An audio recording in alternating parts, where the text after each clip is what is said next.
Okay, Chevra. Siyata Deshmaya. Just want to check that everybody can hear me, first of all.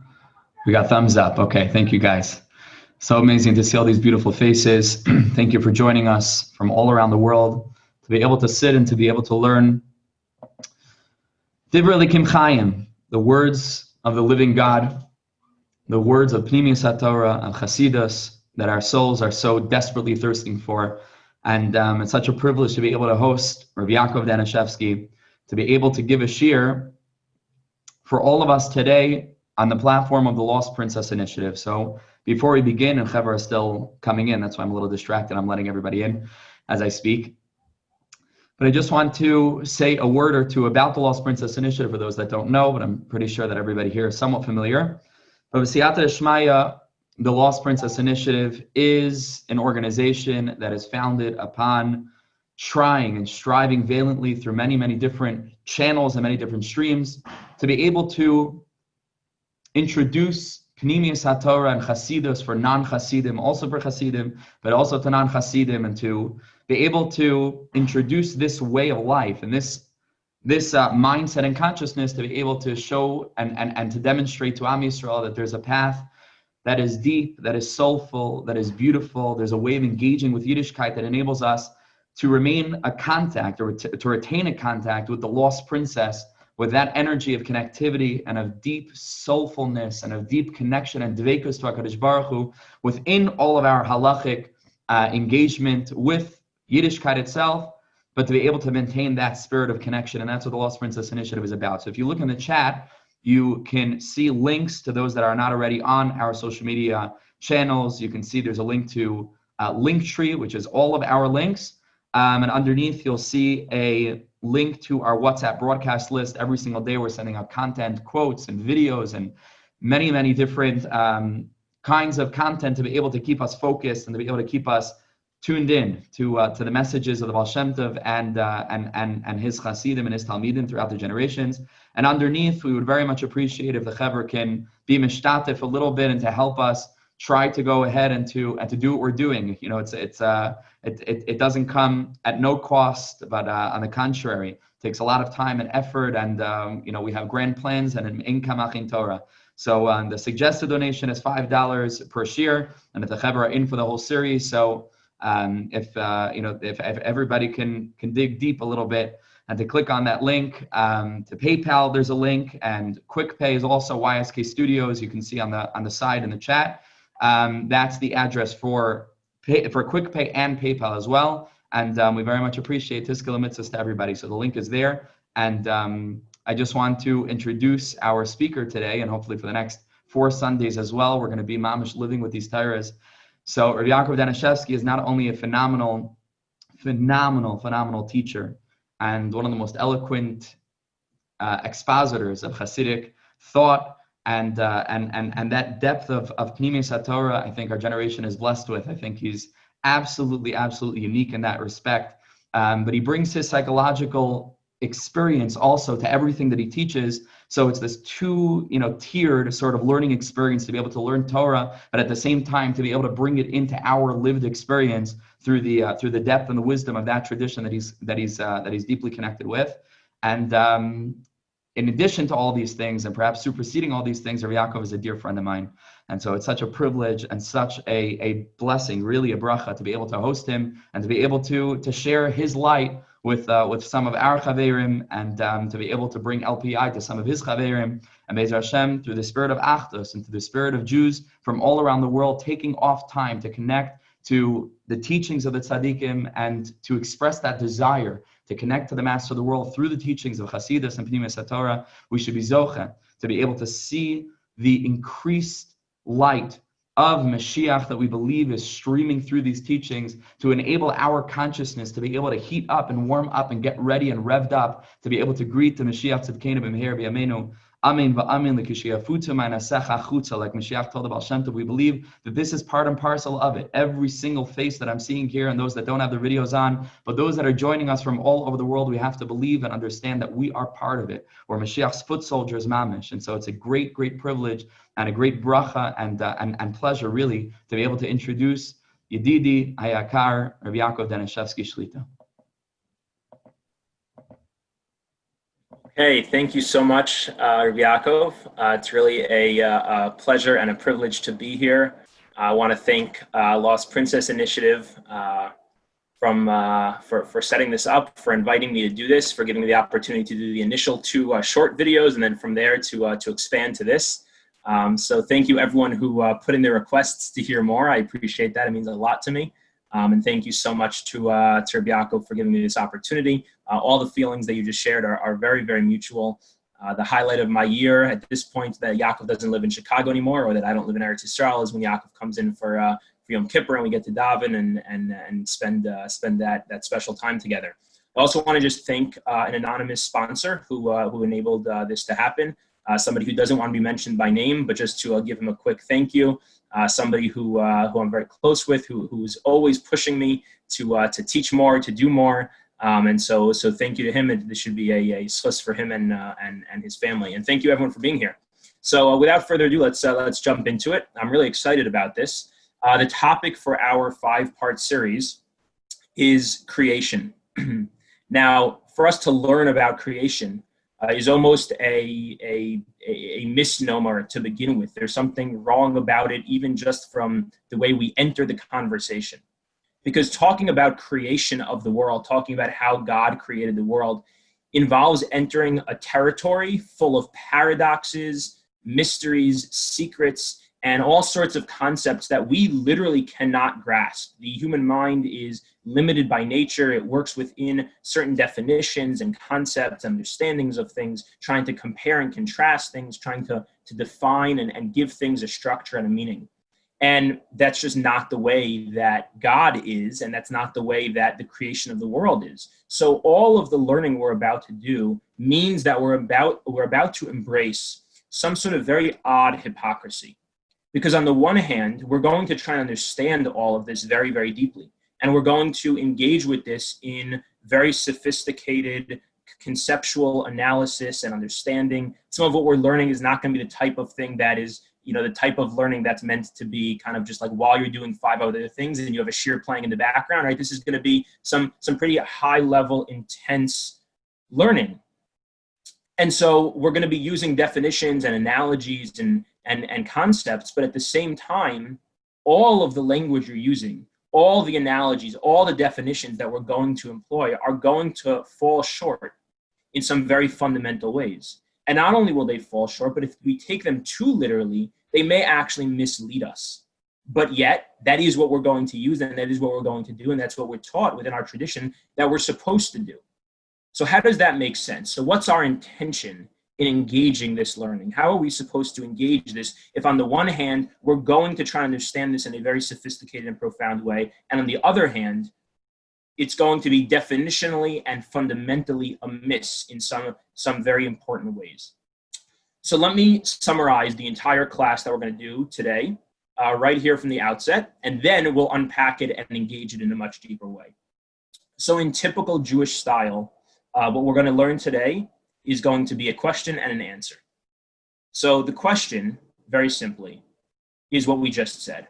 Why are we talking about a topic that no matter how much we learn, no matter how many hours we put into it, no matter how much we try, no matter how smart we are, in the end of the day, we can't really understand? So why bother? Why try and learn it?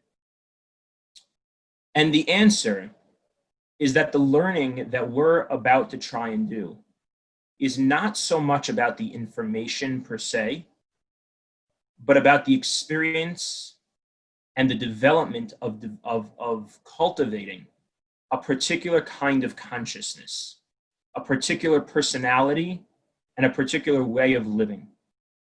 And that is one that senses mystery and reality beneath the surface of all things. So, with that intention in mind, let's now back way up and try and develop this idea from the inside out.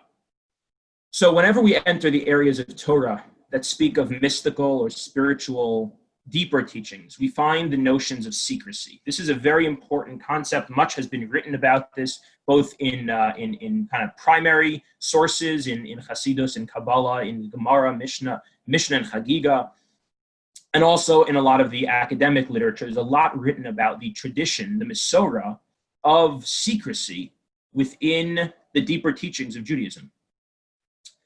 But when we look at this, there are two different ways that Jewish teachings, mystical teachings, spiritual teachings are kept secret.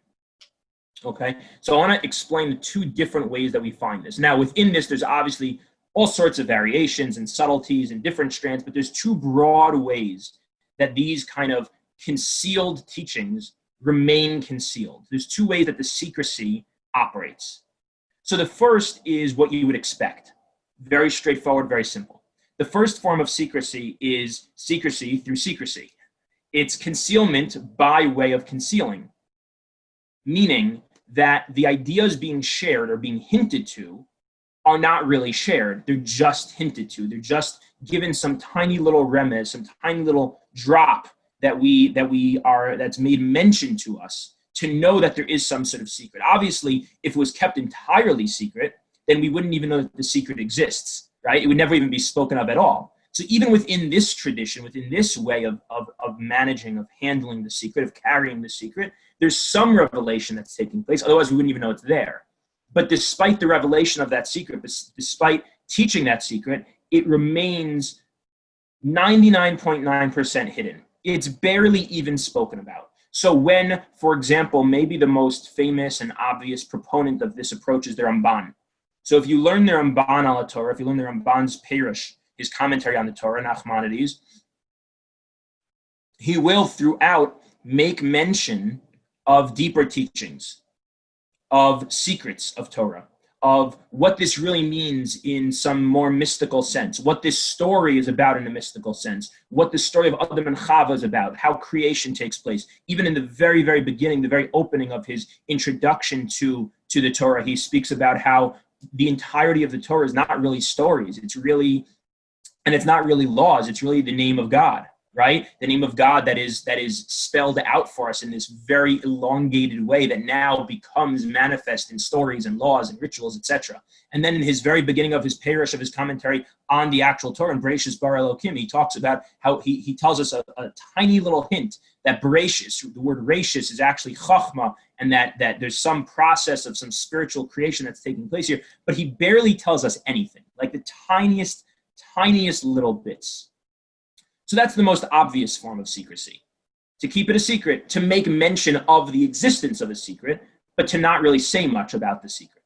That's the Ramban and many, many, many others.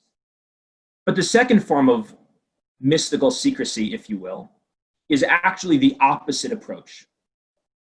The opposite approach. And it's very difficult to realize that this is actually a form of secrecy. And that's why I think it's so important to talk about, because I think, in Lanios Daiti, in my humble opinion, I think that this form of secrecy is the form of Chassidus and is the form of the world that we live in right now, in how we engage, how our teachers, how whoever your Rebbe is in these inyanim, how our teachers teach us to approach the secrets of Torah and the spiritual realities of Torah, I think is this second way, but it can so easily be misunderstood. Because now we have a lot of people that are teaching the spiritual ideas of Torah. We have a lot of people who are teaching, maybe they will call it Kabbalah, maybe they won't call it Kabbalah, maybe they'll call it mysticism, maybe they'll call it spirituality, maybe they'll call it Chassidus, whatever you want to call it. We have a lot more of that being published in writing. We have a lot more of that being spoken about, being taught. This series itself, the initiative of the Lost Princess Initiative, Yaakov's books, right? So much, it's everywhere that we're being taught this. So it's very important to understand how that fits in the framework of our tradition of secrecy. So the way that I understand it, not my own chiddush, but the way that I understand it is that there's a way of speaking about secrecy by not speaking about it. There's a way of keeping a secret by not speaking about it. And that's what we just mentioned, the first approach. But the second approach is to maintain a secret by speaking about it so much. Speaking about it so openly and in such detail and in such depth, but speaking about concepts that really can't be captured in all the language, all the analogies, all the concepts and ideas that we use, because the nature of the material that's being spoken about and that's being studied is so fundamentally incomprehensible to the human mind that no matter how much we speak about it, and actually the more that we speak about it, the more that we realize we don't understand it. If we speak just a little bit about it, if we just entertain a concept, if we just think about, oh, it's tzimtzum, okay, so God contracted. Okay, so I understand there's some sense of God concealing himself. Okay, so maybe we think we understand it. But if we probe that deeper and deeper, we speak so openly about it. We use so many analogies. We understand, we analyze it from every which angle. You engage in the earlier Admorim of Chabad, the way that they can spend literally years, like I'm not even exaggerating, right? Years on one concept. By the time you get to the end of that, the way you walk out of it is not that now I think I understand the whole thing. It's that now I think I understand nothing. You might have started out in the first few minutes thinking you understood it, but 2 years later on the same topic, the way you walk out is with so much knowledge, but also such a deep appreciation that all this knowledge actually falls short. So the second way of maintaining secrecy, the second way of maintaining mystery, intrigue, mysticism, is not by speaking less, but by speaking more.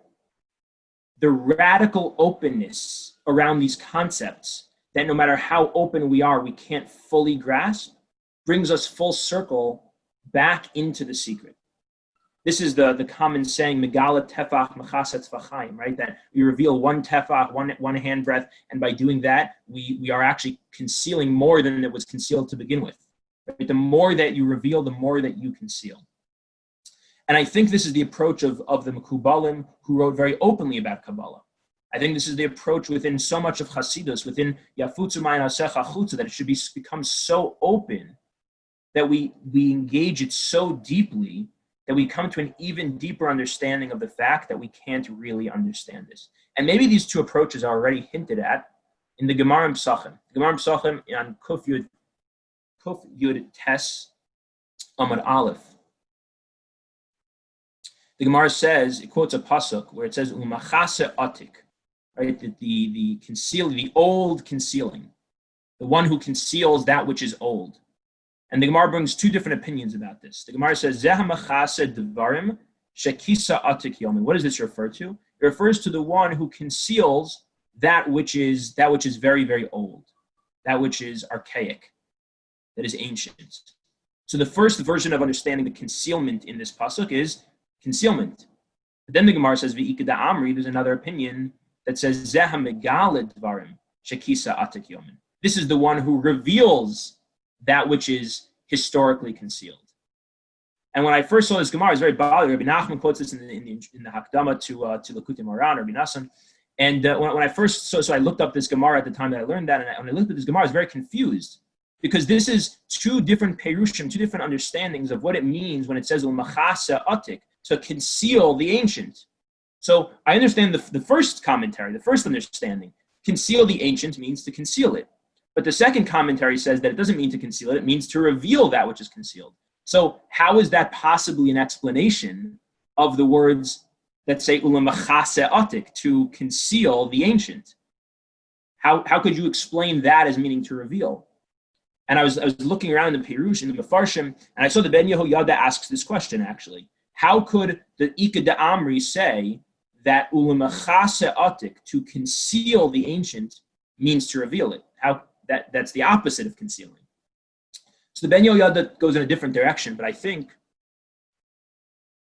that maybe, I'll be what we're talking about, we can understand this, right? Is that there's a form of concealing by way of over-revealing, by engaging so deeply in something that really we can't come to a full understanding of. We come to an even deeper appreciation of the nature of this as a secret. And actually, this is a deeper form of secrecy. Because if you think about it, in the kind of more classic way of keeping a secret, if I have a secret, something I'm not telling you, you might get the impression that if I told it to you, you would know it, right? It's only a secret because I haven't told it to you. But if I tell you the secret, then now you'll know it. But if I tell you that I have a secret, and I'll tell you what the secret is, but it's still going to be a secret, even though I told it to you, now that's a very deep secret. That's a very trippy secret. That's a very powerful secret. Right? That means that the secret is not in the lack of knowledge that you haven't accessed it yet, but it's that there's something fundamentally secretive about this. And that's this deeper approach of secrecy within Torah, within, again, like I said, within my understanding of why Chassidus is so open about these deeper teachings. Because the understanding is that I can be so open, and in that openness, you will come to recognize that actually you still don't know the secret. But why? Why? What's all this secrecy about? What is all of this? Why? Why is it important? Why can't things be revealed more clearly? Why can't we understand things? Why is the secrecy so essential within Yiddishkeit's Misorah of the topics that we're talking about?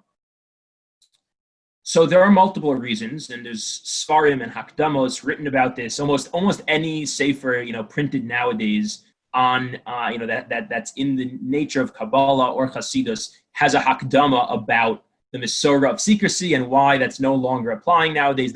Almost any sefer nowadays has that Hakdama. So there's a lot you can learn about this. Some of the reasons have to do with being concerned about people misunderstanding or misapplying some of these ideas. Sometimes the issues have to do with political concerns or communal concerns, and all of that has relevance and significance. But I think there's a much more important understanding of what all this secrecy is about. And I think that the understanding of what this secrecy about is contained in a tremendous teaching of the Shlah HaKadosh that I came across just a few months ago. The Shlah HaKadosh, in his introduction to his commentary on the Torah, talks about Torah Sheba'al Peh and Torah Shebechsav, and he asks a really interesting question. Now, I have to look into the grammatical aspect of this a little bit more. My grandmother is a Hebrew professor, a Hebrew language expert, and so I always have to go to her to run my grammatical ha'aros by her, and so I haven't had a chance to do that yet. But the Shlah has a fascinating question. He says, why is it that Torah Shebichsav is the words are Torah Shebichsav, Torah that is in writing, in contrast to Torah Shebi'al Peh, Torah that is on the peh, that is on the mouth? Why is it not consistent? They should be the same. It should either be Torah Shebichsav and Torah Shebipeh, Torah that is in writing and Torah that is in the mouth. Or they should be Torah Shebe'al Ksav and Torah Shebe'al Peh, Torah that is on writing and Torah that is on the mouth. So why is it Torah Shebichsav but Torah Shebe'al Peh? Why is that the language that Chazal have always used? So his answer is unbelievable. He says, because really, what we think of as Torah Shebichsav and Torah Shebe'al Peh, what we think of as the Torah, the Chumash, Tanakh, the writing, the stories, the laws, the letters, the words. And when we think of Torah Shebe'al Peh, we think of Gemara, we think of the Shachla V'Tarya, of the back and forth, of the conversations the Tanaim, the Amoraim had, the laws that are codified. When we think about all that as Torah, actually that's not Torah. None of that is what Torah is. Torah, says the Shlah, is godliness. It's hard to even give it a word, but it's light. It's spiritual. It's a spiritual entity. It's a Torah Elyona, as he calls it. There's a mystical, a spiritual entity that is Torah. There's an energy, a light of God, a presence, a godliness that is Torah. That's what Torah is. It's not the Ksav and it's not the Al Peh. Torah is Torah. It's the connection to HaKadosh Baruch Hu. It's the channel with which that we experience a godly manifestation. Now that Torah Elyona, that spiritual entity called Torah, that's Torah. That spiritual entity that we call Torah becomes accessible to us in two different ways. It becomes accessible to us in writing. Torah Shebichsav. It's the Torah. We're taking this spiritual entity called Torah, and it was put Bichsav into writing. The language of the Shlah is so beautiful. He says that the writing, the Chumash, the words, the stories, the laws, the words of Chumash are a heichal. They're a chamber through which when we enter into that chamber, when we engage the words, when we read the words, we've just stepped inside a chamber, a heichal. And in that heichal is the Torah. The heichal is not the Torah. But when we step inside that heichal, we now experience the Torah. We experience this connection, this reality of this spiritual entity called Torah. However, when it comes to the oral tradition, to the oral Torah, Torah Sheba'al Peh, it's the same Torah. The Torah is put bichsav into the writing, and that same Torah, that same spiritual entity, is also accessible through our oral tradition. But in the oral tradition is not a heichal, it's not a chamber. The Torah is not directly inside the words of the Torah Sheba'al Peh. Instead, it is hovering above it. The Torah Sheba'al Peh is not the same level of direct access. When you learn a Gemara, when you learn Torah Sheba'al Peh, you're not automatically stepping into a heichal where that Torah exists. The Torah is Be'al Peh. It's right above. It's hovering right above the teachings that are bepeh, that are transmitted orally.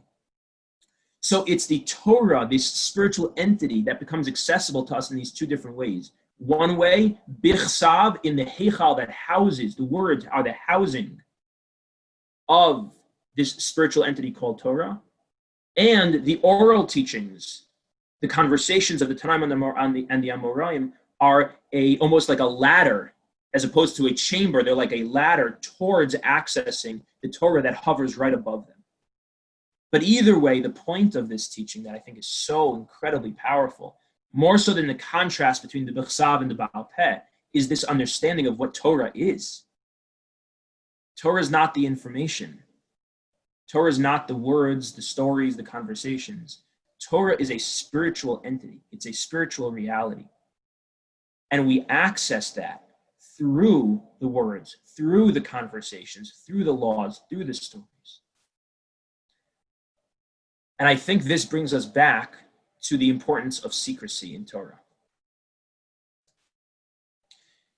Because if everything in Torah was perfectly understandable, perfectly comprehensible, everything was laid out for us, here's an equation, you can understand this 100%, we'll tell you everything involved in it, and you can understand it fully and perfectly. And there was nothing about it that was mystical, nothing about it that was secret, nothing about it that we felt we couldn't really grasp, but rather we understood everything perfectly. Well, then it would be very, very natural and probably all too frequent, and maybe this does happen from time to time to people, but it would be very natural to come to think that that heichal is the Torah and forget that it's actually a heichal. If we understood it perfectly, it would be so natural to forget that there's anything more than the information itself, because the information would be so easily processed, so easily internalized and integrated. I can grasp this information. And when I can define it, when I can understand it, when it can become clear to me, well, this is what it is, this is what it's about. So I can so naturally come to think this is the whole thing. This is the whole thing. So what does the Torah do? What do Chazal do? They consistently and constantly, with intention, remind us that this is not the whole thing. This is not even the essence of it. And to make us, to cultivate that awareness, to develop that sensitivity that this is the heichal, but there's something more that this heichal is bringing us to.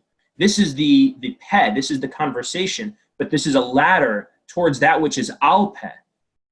To bring us to that awareness, Chazal have always created a mystique, an intrigue, a secrecy around the deeper teachings of Torah, so that we come to the place of realizing that as much as we understand, there's something more here.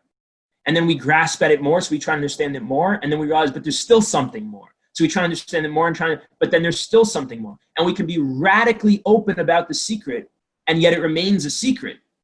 Because really, what is the secret? The secret's not that there's more information that I have not yet grasped. The secret is that it's not about information. It's about this spiritual entity, which by definition is a secret, because it's not physical, it's not tangible, it's not graspable in a conceptualized, analytical, human, rational brain way. It's something that is experiential, something that we can't really put our finger on. We can sense it, but we can't fully understand it. So the secrecy beckons to us that there's something more. It's that we keep learning, but then we hit another gap and another lack of understanding. So then we learn more, but then another lack, another gap of understanding. And eventually we realize that what we're missing isn't information. It's that what we're missing is that the information is a vessel to something more experiential. And this is exactly what Rabbi Nachman quotes. It's quoted in Sichos Haran, and many others bring this down. The name of the Kadmonim, it's interesting to look back to what's the original source for this saying. But one that many people are familiar with. Rabbi Nachman says, Tachlis hayediah sheyeda shelo neida. The purpose of all knowledge is not to understand. The purpose of knowledge is to understand that we don't understand. But it's not to not know. Big difference. It's not to not know things. It's to know things and still know that you don't know. And it's not to know things and still know that you don't know. It's that by knowing more, you realize how little you know. To spend the hours and days and years trying to understand and beginning to understand, but then falling short again. Because in that experience, we come to recognize what the Shla is teaching us, that Torah is not the information. It's that which lives in the information and above the information. So our goal, again, today is about setting our intention of what it means to engage in learning about spiritual creation of the world. So our goal in engaging this sort of learning is that by learning the secrets of the Torah, by learning in an area that we know we will not fully understand, by using analogies and really using these analogies, taking them seriously, trying to understand them in a sophisticated, analytical way, but by doing that, becoming more intrigued when we come to that point of realizing that as much as this analogy helped us, it fell short. And so the goal of this experience is not just about the specific topics that we learn, but it's really to cultivate this sort of consciousness to life in general. And I want to try and bring out this idea a little bit more. What I mean when I say that the goal is not just to have this kind of awareness of secrecy about creation of the world, which is what we'll spend the next 4 classes on, but it's to cultivate this kind of consciousness to our lives in general.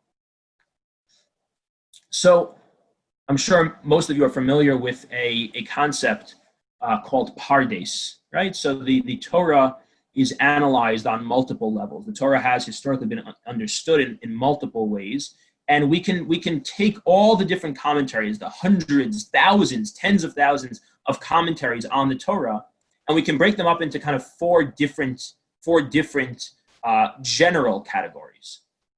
And that's known as pardes. Pardes, which literally means an orchard, or a garden or a field. But it's an acronym for Pshat. The Pei is Pshat, Resh is Remez, Dalet is Drash, and Samach is Sod. So we're not going to go through deeply what each of these mean. It's a very interesting topic of what exactly does Pshat mean versus Remez versus Drash versus Sod. Right? Pshat is often misunderstood as the literal translation, but Pshat doesn't mean literal translation, right? The Pshat of Yad Hashem is not that God has a hand. That's not the Pshat, right?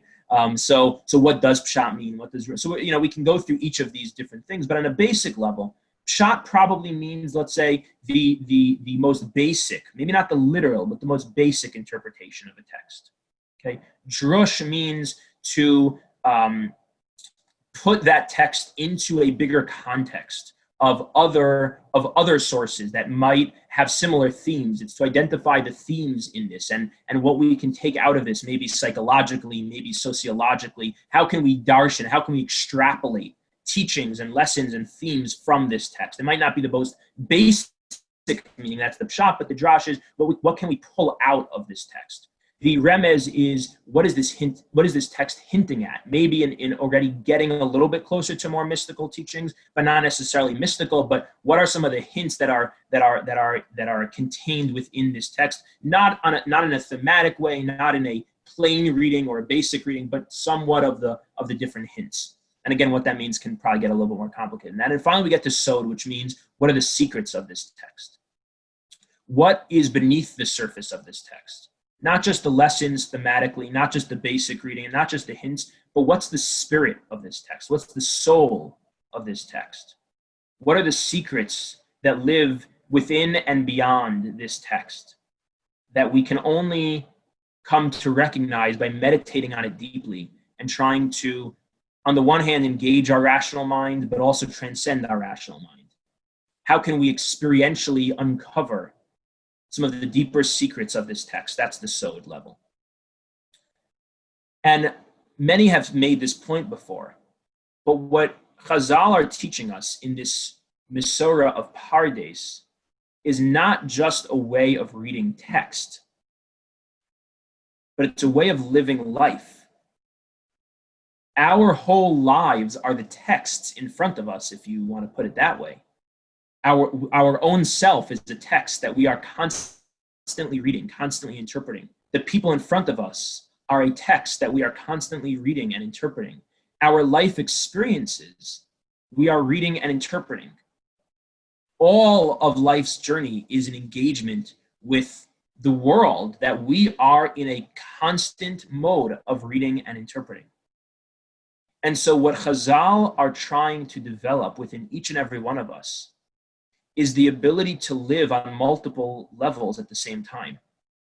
It's to read the texts of life, not just the texts of psukim, not to minimize that, that's tremendous as well, obviously, but beyond that, the texts of our lives, of ourselves, of the people around us, of our relationships, of our hardships, of our gifts, of our blessings and our curses, and everything around us that we are in a constant state of reading and interpreting. We should be able to do that on these multiple levels. On the level of pshat, on the level of the basic meaning. What's the plain meaning? What do I have to do here? What does this mean? How do I understand myself? How do I understand this person on a very basic level? But then also drash, what do I have to take out of this? What do I have to pull out of this?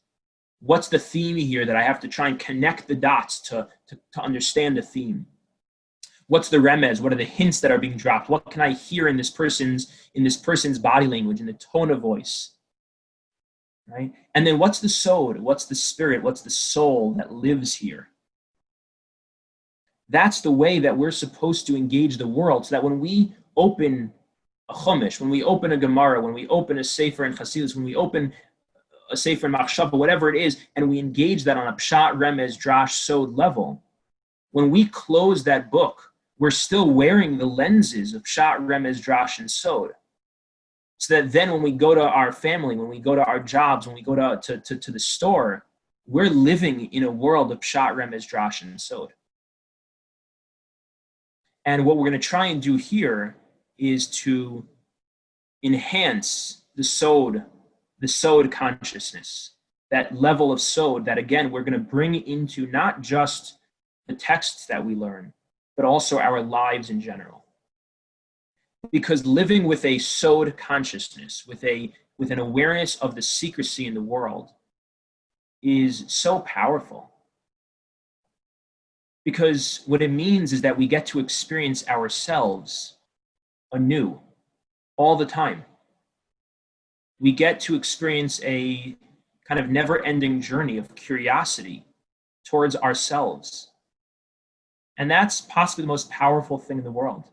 I know in his introduction, Rav Yakov mentioned that I have a psychological background, so I practice as a therapist. One of the things that I try and cultivate most for myself, sitting in the chair, and for the client sitting on the couch, right, is a sense of curiosity, because that's what fuels all possible change. That's what fuels all possible hope, is curiosity.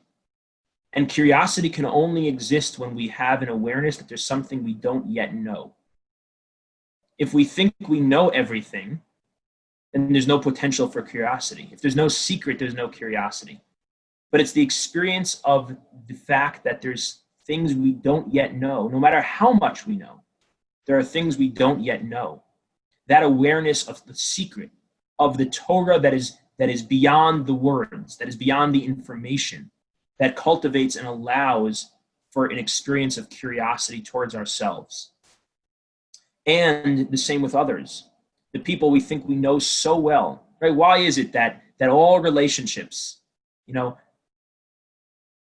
so many relationships in the world at large, right? In the Jewish community too, but really in the world at large in staggering numbers, the research shows do not pan out well. So many relationships, right? So let's say it's 50-50. There's all sorts of different numbers. Let's say 50-50. Half relationships people are satisfied and happy, half the relationships people are unsatisfied and unhappy. Either get divorced or don't, but are unsatisfied. Let's make an assumption that the overwhelming majority of those relationships, when they first got married or solidified, started in the same place. Because otherwise they probably, except for extenuating circumstance, the people probably wouldn't have ever agreed to take that next step. So let's assume that 95% of the relationships started in the same place of happiness and excitement. But then out of that 95%, half of them went downwards and half of them went upwards, or at least remained pretty good. So they didn't start in different places. So what's the difference between them? What led one to the other?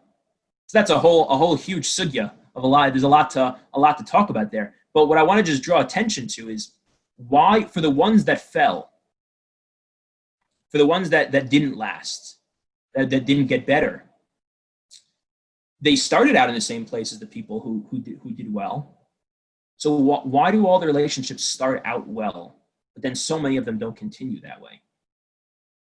Because when we're in the dating stage, I think one important answer, I'm not saying this is the answer or the only answer, but one obvious answer, this is nothing so uniquely insightful, an obvious but important answer, is that when we're in the dating stage, we don't know the person yet. And they don't know us. And it's so exciting to engage in knowing and being known. So powerful. It's just exciting. It feels good. There's a lot of energy in that, of the curiosity of getting to know somebody that you're getting to know a little bit, but there's still so much more to know. And you're getting to know them a little more, and there's still more, and you're getting to know them more and more, and to feel that you're being known more and more. And there's a momentum to that. There's something dynamic about that. There's an energy around that. And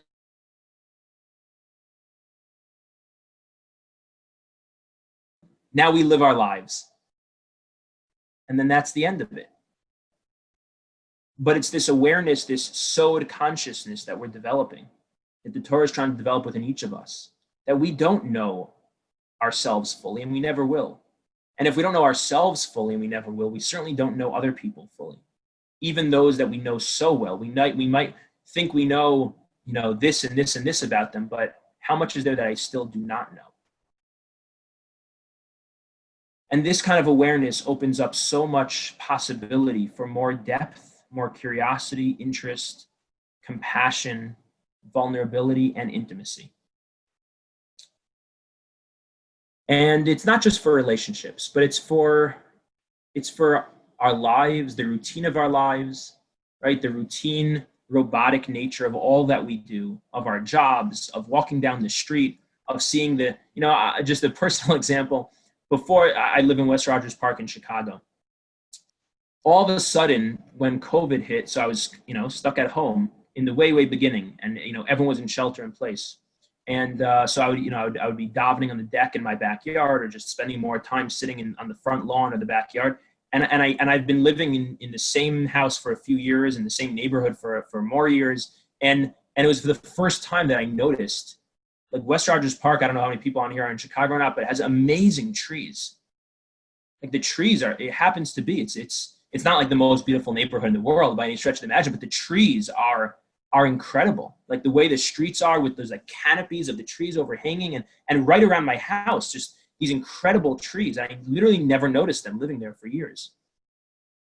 And it's just these simple things that, if we reawaken that kind of youthful spirit, That al tashlicheni le'es zikna, right? Hashem, don't send me into the old age, where it doesn't mean physically old age. We all want old age. We all want to live till a ripe old age. It means the sense of knowing everything already. But to retain this spirit of infancy, of youthfulness, of wondering, of curiosity, that's what the teachings of secrecy within Torah are trying to develop within us. And I think bringing this now to the context that we're talking about, which is Bereshis, which is creation, that we're going to look at over the next few weeks. Already in the very first word of the Torah, we're being pulled into this direction. The Torah starts out with Bereshis bara Elokim, right? In the beginning, God created. But of course, we all know that this raises the most basic question. In the beginning, God created, but beginning means that there's some sense of an existence of time. But pre-creation, prior to creation, there is no time, because God is not bound or finite. God is not physical. God doesn't have sequence. God doesn't have time. So prior to creation of a physical world, prior to creation of a finite world in which there is sequence and there's chronology and there's time, there is no Bereshis, there is no in the beginning.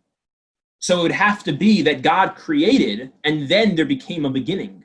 There can't be in the beginning, God created time. So there's many, many approaches to this. But I think the most basic approach is that what it's trying to get us to is to realize that the Torah is telling us about a beginning. But even just being introduced to that beginning tells us that there has to be some prior beginning. Because already that beginning is fraught with difficulty. That beginning can't stand alone as a beginning.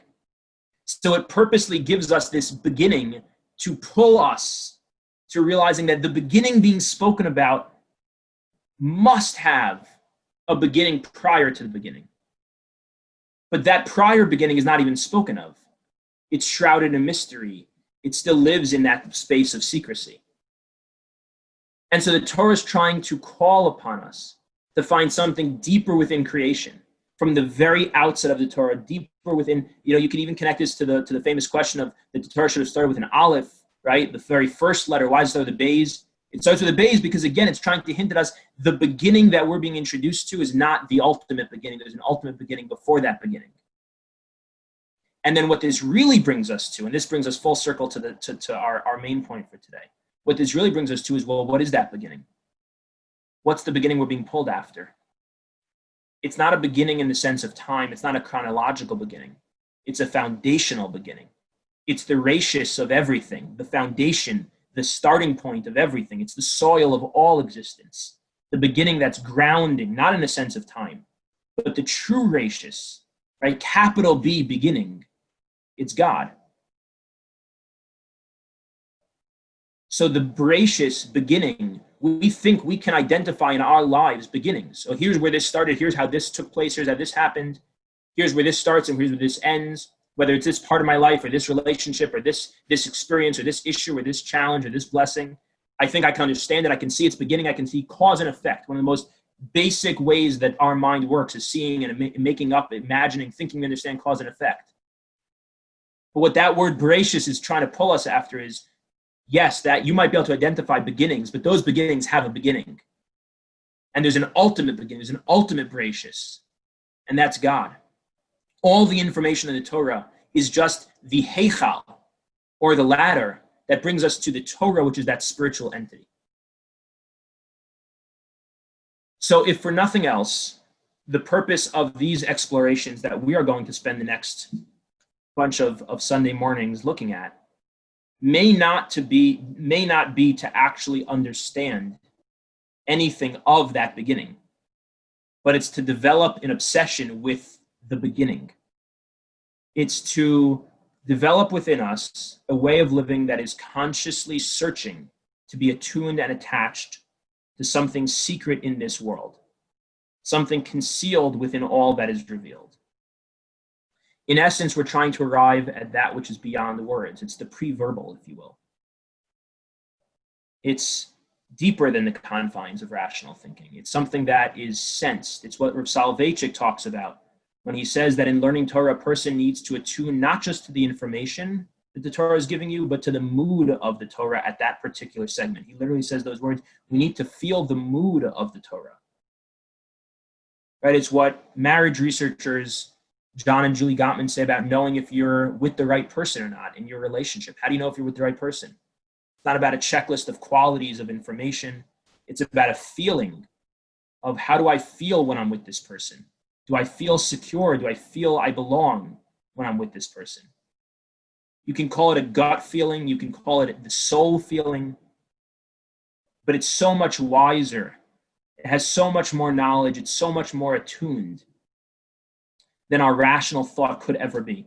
I can tell you from personal experience, two of the biggest mistakes, and I guess, looking back, you can't really accept that it's a mistake, but on some level it's a mistake. Two of the biggest mistakes that I've made over the past, let's say, 4 or 5 years were both experiences where I can look back and say with certainty that I knew at the time that that what I was choosing was the wrong thing to choose.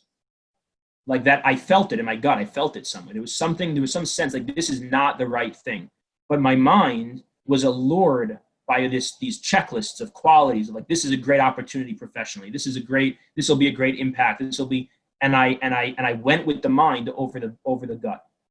I went with the rational thinking over the soul feeling. And I look back and what I learned from those things is now to try and attune more to that feeling. It's what some call, I think the Piazetzna might speak about this maybe, in what we can call Ruach HaKodesh. It's Ruach HaKodesh that exists for us. It's a sense that we have. It might be actually what the term that's so often misunderstood, Das Torah. Das Torah, it's the consciousness, the awareness of Torah, of what Torah really wants from us. And this is contained also in an amazing teaching of the Kedushas Lev of the Barditchever. When Hashem tells Abraham just a few weeks ago in the Parsha, Lech Lecha, right? Go El Haaretz Asher Ar'eka, to the land that I will show you, right? And he never tells him where he's going. He doesn't tell him go to this land, or like this is what you're looking for, and then you'll know you're there. He says to the land I will show you. So how is Abraham supposed to know when he's there? How is he supposed to know when he's there? So the Barditchever has an amazing teaching on this. He says, Hashem's telling him, you'll know when you're there because Ar'eka, I will show you. You will feel it when you're there. That's how you know when you're there. It's what he calls a behirus haseichel. You have a clarity of understanding, a sense that this is right. I'm aligned right now. I'm attuned right now. This is, period.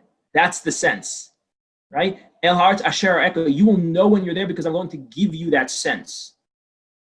You'll feel when you've arrived. Right? This is the aleph. It's the sound that underlies all the specific sounds. It's the aleph. It's the pre-verbal. It's not contained in the definition of words, but it lives in all the words, in all the sounds. It's the simple sound of that's in everything, in all the specific sounds. It's the sound of the shofar. Right, the sound without definition that underlies all of creation. It's also the klaf that surrounds all the letters in the Torah.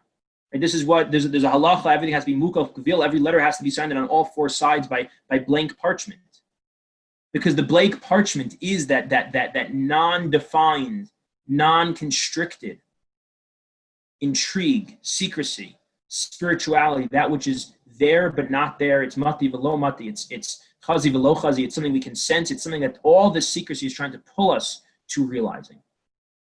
So bringing all this to a close for our first segment together, we're setting our intention for this learning to become enamored with the secret of the world, the secret within us, the secret within others, to recapture the spirit of youthfulness that searches, seeks, and wonders. To learn so that we can understand God, our world, ourselves, and the interaction between them in a deeper way that can lead us to deeper living. But beyond that, paradoxically, our intention is to learn in a way that leaves us knowing that we don't really know. Because it's not about the knowing, it's not about the information. It's about the consciousness and the experience of the light that flows through knowledge. It's about the experience of the godliness that's called Torah, that was put bichsav and al peh. And so we learn these revealed secrets so that they can pull us towards that which is beyond them. And as we develop that kind of unique consciousness of curiosity or sod consciousness around the secrets of creation, which is going to be our specific focus, we should also merit to develop that consciousness of curiosity, that sod consciousness towards everything in our lives that we are constantly reading and interpreting. And I know this is a little bit out of the box, but I've actually written a short poem for each of the classes that we learned that I want to try and end off with. So here's my little poem. It's called Beckoning. And it goes like this. The secret of knowing not knowing, that is different. In these moments, fleeting but flowing, it is sensed. Not seen, heard, or felt, but present. The secret, that is. What secret? Well, it's a secret, so I couldn't really tell you. Not because I wouldn't, but because I couldn't. But you'll find it, I'm sure of it, the same way I did, in your own way. Where? In the tree outside your house, the aleph in your siddur, in Vayedaber Hashem el Moshe Lemor, in giving to someone in need, in a tzaddik, in a sip of water and the smile or tear of your child, and most of all, in the longing to find it. And if you'll say, I can't find it, I think you just did. So thank you all so much for being here, and I look forward to next time. Maybe we can end with, if there's just two or three questions, maybe, if there are. Rav Yakov, let's do it this way. First of all, I mean, that was mamish just what the doctor ordered. What can we say? I think I could speak for everybody here. So if we turn on everybody's microphone, there would be effusive, and even in the chat is coming in. It's just unbelievable. It's just mamish unbelievable. It's beyond the words. It's pashut beyond the words what you just accomplished in the last hour. And I've been looking at these same faces here for the last hour, and they're different. They're different. Having heard what we just heard, they're different. They're different faces. They're different people. And Be'ez Hashem, we should be able, amen, to all the brachas, to be able to take these ideas and mamish, like the book of the Lost Princess now that we hope will be out for Hanukkah, is just Chazaras Hashir of this. And it's a much longer version, so you got a much better deal. So mamish yashikach, mamish, the deepest thank you. So the way we'll do it, let's say if the chaver have a question, so to turn your video on and I guess raise your hand or make some sort of indication, and I'll unmute you and we'll do it that way. But because we had a late start because of the introduction, let's try to just keep it, mamish to a minimum. Okay, so if anybody wants to ask, and it doesn't just have to be a question, it could be to share. If you have an answer, that's also good. I'm looking for answers all the time, not just questions. Yeah, share a thought. It doesn't have to be a question. Okay. So good morning. Thank you so much. Really appreciate it. You should have both Yaakovs. You should have a lot of tzlacha and bracha and sat shema with everything you do, and Hashem should almost give you shefa bracha, and everyone in the teaching should spread, and it's given me chizuk to reinvigorate whatever learning I've done up until now. I left some of the teachings for a while with Chassidus, with Rav Nachman and Piet Setzer and whoever else, and your mamish. It's very touching. It really means a lot. So my thought was that I thought maybe some of the sod of the Torah is that an example is that Moshe Rabbeinu saw Rabbi Akiva learning the Tagim. And I wasn't sure, is that kind of an aspect of some of that sod of the Torah that you can learn from the Tagim? That's like a whole another thing that no one even talks about. And also there's some kind of teaching of the white fire and black fire and the white or something. I don't know if you know anything with that, but I appreciate if you just said something on that. Thank you so much once again. Thank you. Yeah, thanks for being here, and great points for sure. There is an acronym known as TANTA, right? Tevos, Nikudos, Tagin, and Osios. So I may have switched around the order exactly, but within the Torah, right? And then there's the klaf, right? I was actually speaking about the klaf, right? Is the fifth dimension, right? But which aligns with pardes, right? So the different aspects of the Torah, there's the letters, the words, the crowns, like you're talking about, right? And then there's the klaf, which is even the pre-verbal, right? The pre-verbal, right? It's the aleph that's not spoken of at all. But yeah, absolutely. There's more to explore there. There's obviously it would be a different, there would be more detail around that, but you're absolutely right in connecting that. And there's something he's getting at that's in the word, but is above the word, right? And that's the tagin, right? The crowns that are in the letters, attached to the letters, but are above the letters. So there's some deeper significance than what's being expressed in the simple meaning of the sounds and the words of the letters. So absolutely. And in terms of the fires with the different colors, we're actually going to speak about that a little bit next week.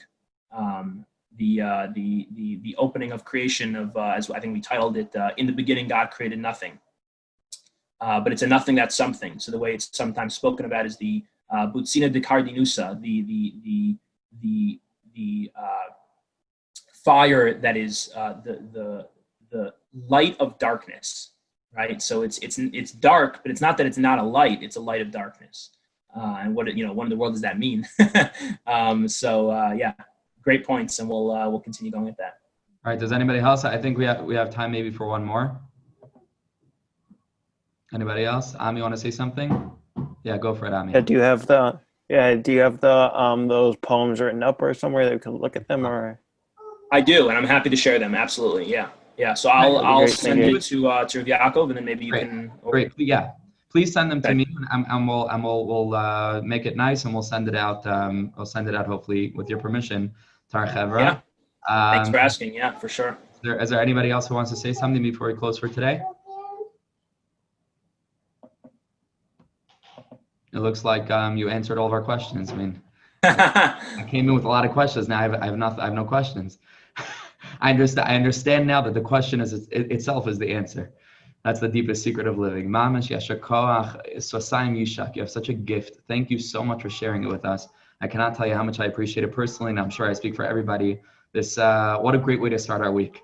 Mamash. So Ashreinu Chevra, and can't wait for next week. Thank you so much. See everyone next week. Joining. Okay. Ezra Hashem. Thank you so much, Chevra.